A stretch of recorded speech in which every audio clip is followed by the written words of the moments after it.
Olá pessoal, estamos de volta. Vamos continuar agora no nosso módulo 3, na aula 1, Neuroplasticidade e Afeto. A ideia dessa aula é trabalhar um tema que foi de neurociência, que é um tema razoavelmente moderno. A neuroplasticidade é algo que tem aí basicamente 10, 20 anos. A noção inicial, quando se descobriu o sistema nervoso dentro da estrutura dos neurônios, é que devido à complexidade do neurônio, da célula neuronal, a dificuldade de regeneração neuronal seria praticamente impossível. Uma vez o neurônio morto, uma vez o neurônio lesado, uma vez que ele tivesse feito as suas conexões com outros neurônios, isso permaneceria indefinidamente. Não se poderia refazer conexões, não se poderia criar novos neurônios, não se poderia regenerar neurônios ou caminhos neuronais, ou circuitos neuronais.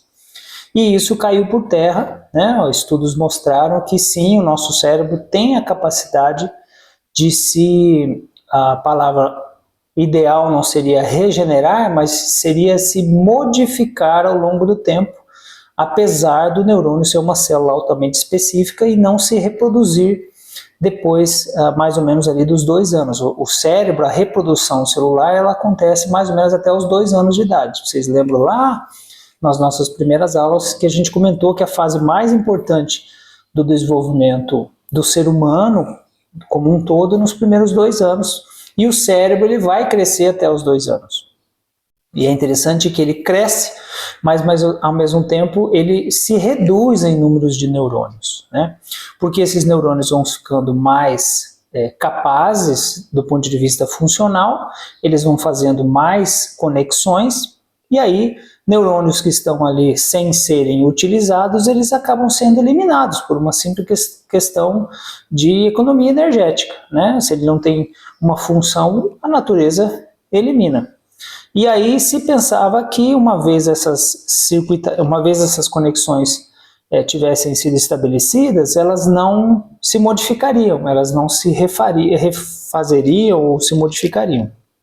E aí se descobriu que não, que isso acontece, que foi o termo designado como neuroplasticidade cerebral. Então, áreas do cérebro responsáveis por determinadas funções podem assumir funções de outras áreas danificadas. E, do nosso ponto de vista, que a gente está trabalhando, a questão emocional, a questão do afeto, sim, o afeto, as relações podem modificar as conexões cerebrais.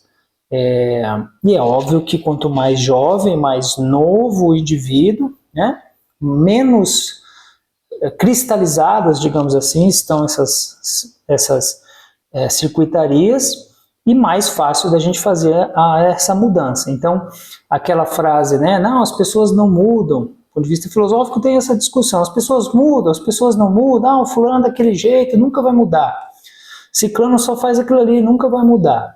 A neurociência diz que isso não é de todo verdade, as pessoas realmente podem mudar, e isso, a prova é que, dependendo de como se trabalhar isso, a mudança acontece de baixo para cima, quer dizer, acontece até do ponto de vista celular, né? Na terapia, na medicação, na mudança de hábitos, né? Na mudança de companhias, né? Aí entra outras áreas do conhecimento humano que poderiam nos ajudar também a explicar o que a neurociência simplesmente está comprovando. Para aqueles que não estão muito ajustados com o termo neuroplasticidade, eu vou tentar definir para vocês aqui, mas neuroplasticidade basicamente, é a capacidade do cérebro de se moldar, de se modificar de acordo com os estímulos. Se você fizer bastante exercício, fizer musculação, sua musculatura vai se moldar, ela vai crescer, ela vai se modificar. Então, com o cérebro acontece isso também. Se você recebe determinada carga ou se você manifesta determinada carga de emoções, frequentemente diante de determinados estímulos, o seu cérebro vai se moldar para tornar aquela resposta, estímulo-resposta, mais rápida e eficiente para aquele estímulo. Vamos imaginar, por exemplo, um cérebro de um soldado. Ele é treinado para ter uma resposta ao combate, reconhecer determinados sons, ter determinados comportamentos, ter determinada velocidade para reagir, para pensar se atira, se não atira. Então, conforme ele vai fazendo o seu treinamento, ele vai treinando o cérebro, a neuroplasticidade permite que ele modifique o cérebro e ele fica mais ágil, mais capaz dentro daquela habilidade de acordo com aqueles estímulos. Se você joga um soldado bem treinado num combate, um policial, né, bem treinado num local, e você joga uma pessoa sem treinamento naquele local, obviamente o soldado vai ter muito mais chances de sobreviver, né? Porque o cérebro dele foi treinado, a neuroplasticidade permitiu que criasse circuitarias para que, diante de determinado estímulo, tivesse uma resposta bem mais rápida e bem mais eficaz, né? Porque a resposta da maioria da gente seria: escuta um tiro, você se encolhe o mais rápido possível, assim, bota embaixo da cama, mas não seria uma resposta eficaz do ponto de vista se eu fosse policial, né? O policial escuta um tiro, se esconde, como policial ele não seria eficaz, como ser humano talvez ele sobrevivesse mais, né? É uma brincadeira, né? Mas enfim, a neuroplasticidade é isso, e quando a gente trabalha do ponto de vista de transtornos emocionais, transtornos mentais, a gente tem que ter essa noção para dar a oportunidade, a esperança para o paciente e para as pessoas que sim, é possível, né, você fazer essa mudança de acordo com a idade da pessoa, de acordo com o tipo de problema. Vai demorar um tempo maior, mas é possível sim, com ou sem auxílio de medicação. E a neuroplasticidade, como característica de mudança do cérebro, é a regra na criança, principalmente nos 2 primeiros anos de vida, mas ela segue também, o cérebro segue com essa neuroplasticidade até atingir a idade adulta, né, onde se dá uma estabilizada. Então a neuroplasticidade, ela é essa capacidade da gente ir se transformando de acordo com os estímulos. E essa transformação cerebral vai moldando quem a gente é. Com os traumas, né, se a gente for para a parte psicológica, a parte psicanalítica, os traumas moldam quem a gente é, as memórias moldam quem a gente é. As minhas memórias vão entrando dentro do subconsciente, do inconsciente, e quando a gente chega na vida adulta, a gente está fazendo coisas que a gente nem sabe de onde que vem, está tendo respostas emocionais, respostas comportamentais, que a gente nem sabe de onde que vem, mas são aquela moldagem cerebral que a gente teve quando estava na infância, né? Freud tentou fazer uma análise nesse sentido, obviamente há muitas críticas ao trabalho dele, mas ele pegou o fio da meada nesse sentido, né? De que tudo que tinha de mais importante na vida do indivíduo, que levava a circunstâncias de sofrimento mental, geralmente sua origem estava na infância, né? Se não na maioria das vezes. Então, a ideia do afeto, a partir de agora, a gente vai transformar um pouquinho essa palavra, e quando a gente falar em afeto, a gente vai falar no sentido da parte positiva, né? A gente sabe que, do ponto de vista filosófico, eu citei lá o Spinoza, podem existir afetos negativos, né? Afetos que nos afetam, coisas que nos afetam de maneira negativa. Mas a partir de agora eu vou pedir para vocês, toda vez que ouvirem a palavra afeto, entenderem que é o afeto de ser afetuoso, de ser carinhoso, né? De ser acolhedor, de ser empático, com entendimento, com acolhimento, nesse sentido. Então aqui nós vamos começar a trazer para vocês a ideia, dentro da neurociência do afeto, o afeto sendo um nutriente essencial para a formação do cérebro e para a formação das conexões neuronais, né, do ponto de vista positivo. Afetos bons, né, os afetos fazem com que o cérebro se forme de maneira ideal, né, de maneira a trazer o melhor funcionamento social e emocional para esse indivíduo. Do ponto de vista da neurociência, voltando um pouquinho, é fácil a gente explicar isso. Por quê? Porque a gente lembra da questão que a gente comentou dos neurotransmissores? Existem neurotransmissores que são produzidos especificamente quando há ameaças, quando há medo, quando há violência, né? Que é o cortisol, que é a adrenalina, e essas substâncias químicas do nosso corpo, eles agem nas conexões cerebrais, né? A dopamina. E quando a gente tem a parte positiva, o afeto, o carinho, o acolhimento, também são liberadas essas substâncias em determinadas áreas do cérebro. E isso vai moldando o caminho. Como é que a gente poderia explicar isso? Quem já escutou, por exemplo, fogos de artifício, né, que tem um rojão, né, e faz aquele barulho, mas tem uma experiência, por exemplo, cresceu no Rio de Janeiro, onde tinha muito tiro, se você acorda de noite e escuta o barulho de fogos de artifício, a primeira reação, mais provável reação que você vai ter, é que está tendo tiro, bala perdida, está tendo invasão do morro e o pessoal está trocando tiro, né? Se você não teve essa vivência, essa experiência, e você visitou o Rio de Janeiro e viu os fogos de artifício na praia de Copacabana, quando você escutar esse mesmo barulho, a sua referência, a sua memória vai ser: nossa, eu lembrei dos fogos de artifícios lindos que eu vi lá no Rio de Janeiro, em Copacabana. Então, o mesmo estímulo vai ativar respostas diferentes, passando pelo filtro da memória. Lembra que a gente comentou sobre o sistema límbico, o hipocampo, que era o centro principal da memória? Então esse estímulo passa pela memória, o cérebro diz: olha, esse barulho parece com barulho de tiro, sai correndo. Ou vai dizer: olha, esse barulho parece com fogo de artifício, vou jogar uma lembrança boa, né? Quem tiver oportunidade, o filme, aquele filme da Disney, onde eles fazem as emoções, né? Se movimentando e se articulando dentro do cérebro, né? Que é o divertidamente, eu acho que é o divertidamente. E é mais ou menos, né, metaforicamente falando isso. O que define isso, né, entre lembrar de tiro e lembrar de fogos de artifício em Copacabana, é o circuito que foi criado. Se eu escuto muito tiro, muito tiro, muito tiro, muito tiro, muito tiro, eu vou criando, né, caminhos neuronais dentro da minha memória e dizer: escutou aquele tiro, escutou aquele barulho, é tiro, sai correndo. E é assim que o nosso cérebro funciona. Se eu tenho afetos positivos, lembranças positivas, eu vou ter memórias positivas. E no final, o que isso vai fazer?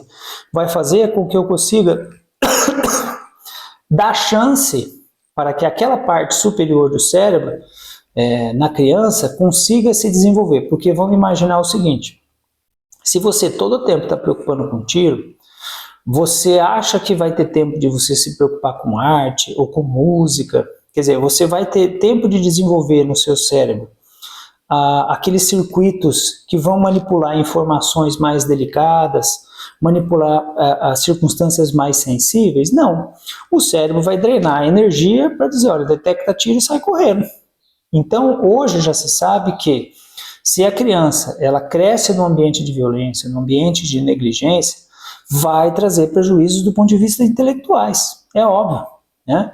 Então, uma das causas dos transtornos de deficiência intelectual, das dificuldades cognitivas, é a criação num ambiente adverso do ponto de vista emocional, não só de passar fome, de violência, mas do ponto de vista emocional também, digamos assim, de fome e de sede do ponto de vista afetuoso, do ponto de vista de emoção. A criança não vai conseguir desenvolver todas as capacidades cognitivas dela, ok? O cérebro infantil, essa é uma metáfora boa, eu anotei aqui, é como se fosse uma cidade em construção, né? O afeto é o cimento que liga os tijolos dos prédios na cidade. E os tijolos são os neurônios, né? Então, se a gente tiver afeto, a gente vai poder construir um prédio bom. Senão, os tijolos vão ficar ali, qualquer vento, qualquer coisa, facilmente abalam aquelas estruturas, né? Tem uma outra coisa muito legal que foi feita: crianças que recebem encorajamento constante, encorajamento, que é diferente de elogio. e eu vou explicar para vocês. Mostra o melhor desempenho na memória de trabalho e na resolução de problemas. Memória de trabalho é a capacidade que a gente tem de buscar uma solução anterior a resposta para a solução de um problema atual, né? E lembrar todas as tarefas que eu tenho que fazer. Então, eu tenho que montar tal peça, então eu tenho que seguir um passo a passo e recordar na minha cabeça qual é esse passo a passo. Porque eu já fiz isso antes e vou relembrar agora, né? E a questão de resolução de problemas é basicamente criatividade, né? Quando eu tenho um problema, eu tenho que criar uma solução, e essa solução vem de coisas que eu já experimentei e de coisas que eu lembro.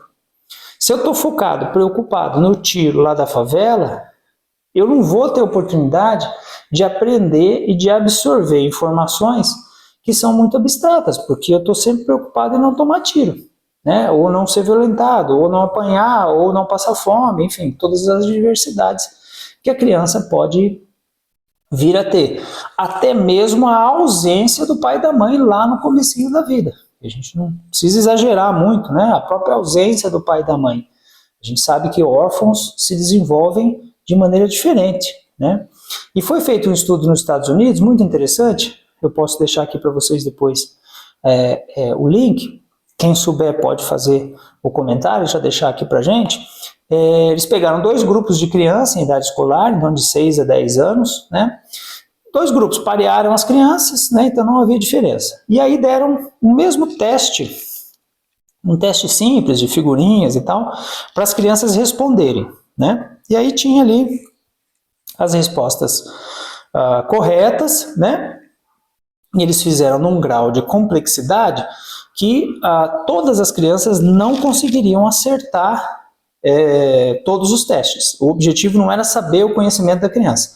O objetivo em si era fazer o teste. E eu já vou explicar por quê. E aí, então, as crianças foram lá, fizeram os testes, estavam separadas, e aí, num determinado... A média de acerto foi basicamente a mesma entre os 2 grupos. Em um grupo, escolhido aleatoriamente, os estudiosos valorizaram as crianças. Nossa, vocês são muito inteligentes, vocês acertaram muito bem, vocês foram muito melhor do que o outro grupo. Eles fizeram uma valorização das crianças do ponto de vista de mérito, do ponto de vista de foram melhores do que os outros. Basicamente foi isso. E no outro grupo, eles valorizaram o esforço que as crianças fizeram a realizar o teste. Nossa, olha, vocês não foram tão bem, mas como o outro grupo, mas vocês se esforçaram bastante, deu para ver que vocês se concentraram, deu para ver que vocês fizeram um trabalho com bastante dedicação. Então, em um grupo, o foco foi a valorização individual, do ponto de vista de mérito, de competição, né, valorizando a criança em si, e do outro foi a valorização do esforço, em relação à tentativa de realizar. Passou uma semana e eles foram lá e repetiram o teste. Separaram os mesmos grupos e um teste um pouco diferente, mas basicamente com o mesmo propósito. E aí o resultado veio. O resultado foi que naquele grupo onde as crianças foram valorizadas como melhores, os índices de acerto foram basicamente os mesmos. Naquelas crianças onde foi valorizado o esforço, a capacidade, a criatividade, o trabalho, os resultados foram melhores. Por quê? Porque aquelas crianças, e a explicação do estudo, aquelas crianças elas já tinham sido valorizadas como boas, como ótimas, como excelentes.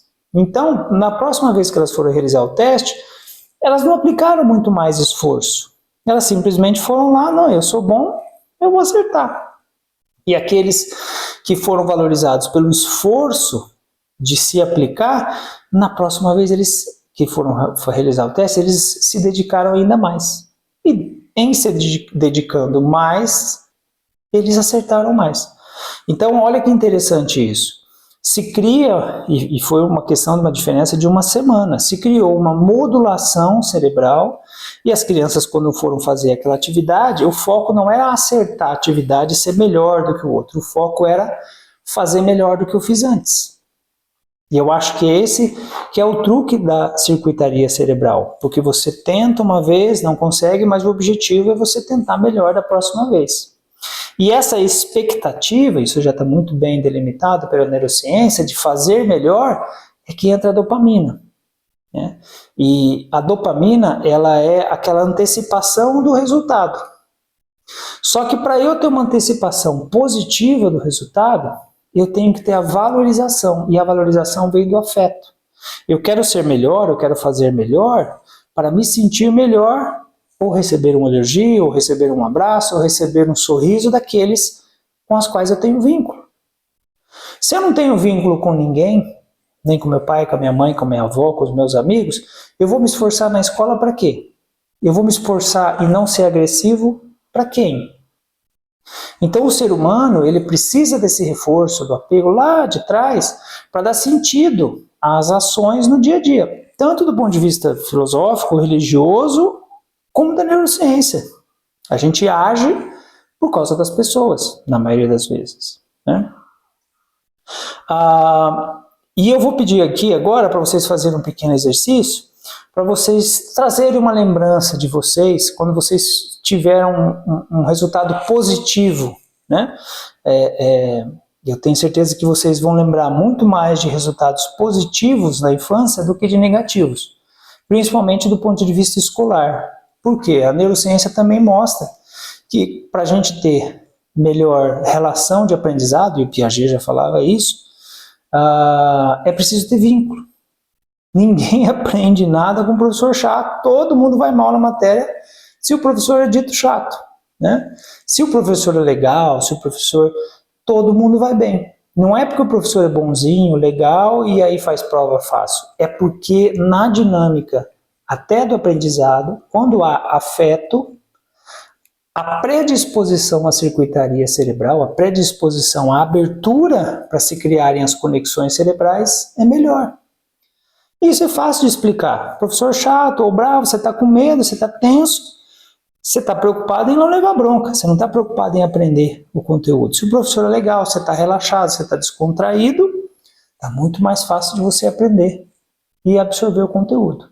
E aí a gente volta para uma das nossas aulas que a gente comentou em relação à técnica de educação com punição física. Se a criança está preocupada em fazer ou não fazer uma coisa, com medo de apanhar ou não apanhar, de sentir dor, o grau de concentração dela vai ser terrível.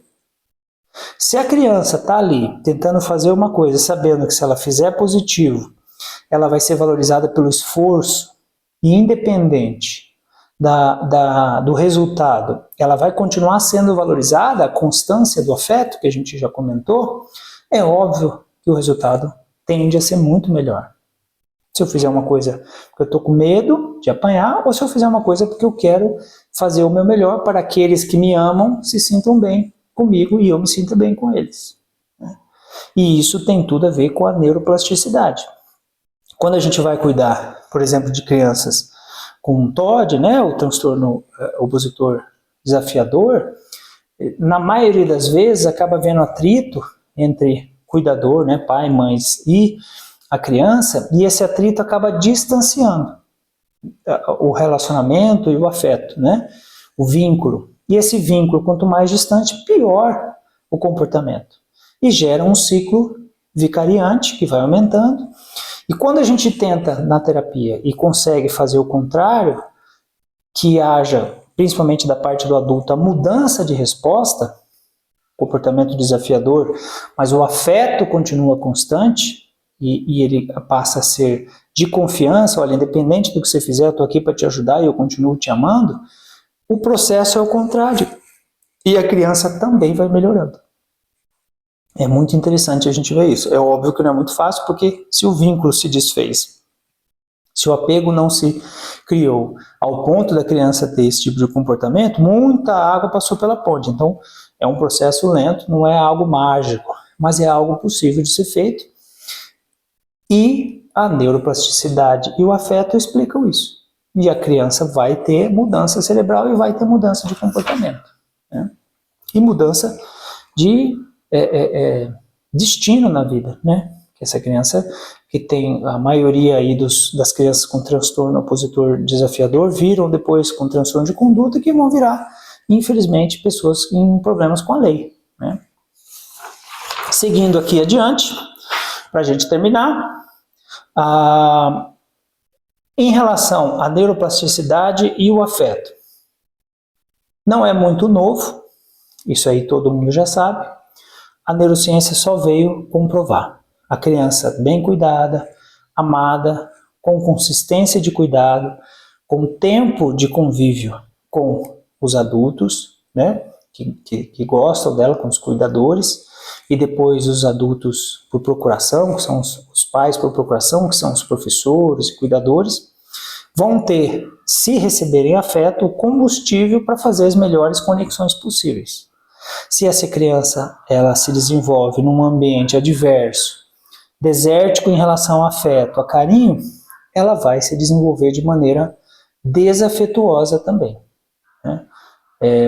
Não existe a possibilidade da criança devolver para o mundo ou demonstrar para o mundo, para as pessoas, aquilo que ela nunca recebeu e também não foi ensinada a demonstrar, né? Porque o adulto também não sabia como fazer.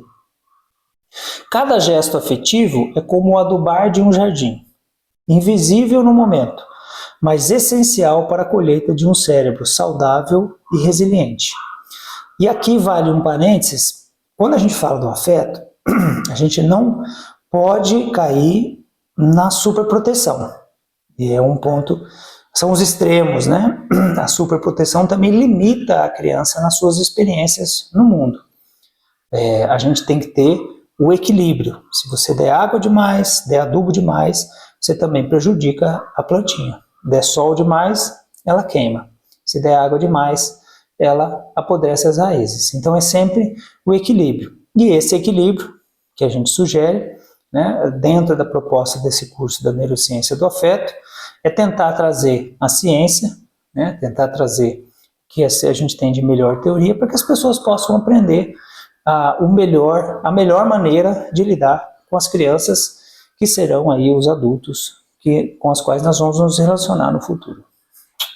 Obrigadão, até a próxima.